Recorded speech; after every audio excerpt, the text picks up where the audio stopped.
C'est quoi la façon la plus tordue dont ta famille a réagi au deuil? Quand mon frère jumeau Malik est mort dans un accident de voiture, mes parents ont dit à tout le monde que c'était moi qui étais mort. Et j'ai dû aller à mon propre enterrement en faisant semblant d'être lui. Depuis toujours, c'était clair. Malik était leur fierté. Et moi, j'étais le raté. Ils répétèrent à tout le monde. Malik c'est le sportif, le leader, celui qui a de l'avenir. Nabil, lui, est juste, sensible. Mon père nous mettait tout le temps en compétition. Et Malik gagnait toujours, parce qu'il brillait dans tout ce que mes parents valorisaient. Malgré ça, c'était mon meilleur pote, mon frère, mon protecteur, la seule personne qui me faisait sentir que j'avais de la valeur. Il me disait souvent que nos parents racontaient n'importe quoi, et que j'étais le gars le plus génial qu'il connaissait. Donc quand Malik est mort et que moi j'ai survécu, j'aurais préféré mourir aussi. Mais j'avais aucune idée que mes parents allaient vraiment faire comme si j'étais mort. À l'hôpital, ils ont dit au médecin que Malik avait survécu et que Nabil était décédé. J'avais une commotion et j'étais dans le brouillard complet, incapable de réfléchir ou de contredire quoi que ce soit. 3 jours plus tard, j'étais à mon propre enterrement. Les gens pleuraient de Nabil. Et là, j'ai compris. Mes parents m'ont chuchoté. Ça aurait dû être comme ça. Tu dois être Malik maintenant. C'est lui qui mérite de vivre cette vie. Je suis resté là, à écouter ma famille raconter des souvenirs sur moi comme si j'étais mort. Mes potes pleuraient et ça me déchirait. Mais le pire, c'est que personne parlait vraiment de Nabil. Comme si j'avais jamais existé. Mon frère préféré était mort et personne le savait. Et ça s'est pas arrêté là. Mes parents m'ont dit que je devais continuer à être Malik. Ça voulait dire sortir avec sa copine, Inès. Elle avait toujours été sympa avec moi quand Malik était en vie. Lui mentir comme ça, c'était horrible. Elle me prenait dans ses bras en disant qu'elle savait à quel point Nabil comptait pour moi. À chaque fois, j'avais envie de vomir. Quand elle a voulu aller plus loin, mes parents m'ont dit de pas refuser. Malik voudrait que sa relation continue, qu'il disait. Pendant ce temps-là, ils ont effacé tout ce qui me concernait. Mes dessins à la poubelle, mes fresques murales repeintes à la place des trophées de Malik. Ils m'ont inscrit dans ses cours à la fac, m'ont forcé à rejoindre l'équipe de foot. Le pire, c'est quand les gens me disaient à quel point Nabil leur manquait. J'avais jamais su que tant de gens tenaient à moi. Et eux, ils savaient même pas que j'étais encore en vie. Il y a eu des jours où je rentrais chez moi, je criais dans ma chambre. Je voulais juste que Malik soit là, pour m'aider à m'en sortir, ou juste pour exister encore. Un jour, Inès a voulu me réconforter en me disant que Nabil m'avait aimé plus que tout. Et j'ai craqué. J'ai montré à mes parents les dessins que j'avais fait en cachette, sur le deuil de mon frère. Et j'ai dit, je suis Nabil, pas Malik, et je peux plus faire semblant d'être mort. Malik aurait jamais voulu ça. J'ai cru qu'ils allaient comprendre. Juste un instant,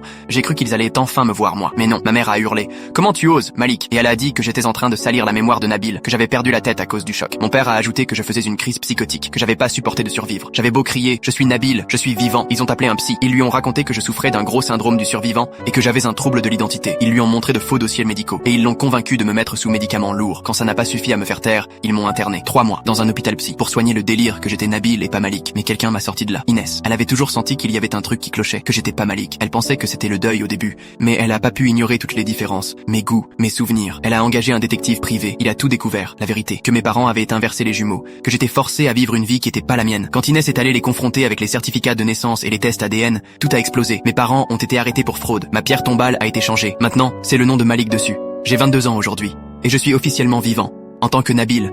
Mais je sais même plus qui je suis. Presque tout le monde m'a tourné le dos. Ils comprennent pas que j'ai jamais choisi de faire semblant d'être mon frère mort. Inès et moi, on est en thérapie maintenant. Parce qu'elle aussi, elle a été brisée. Elle a vécu 2 ans avec le frère jumeau de son copain sans le savoir. Et tout ça, à cause du deuil que mes parents ont transformé en cauchemar.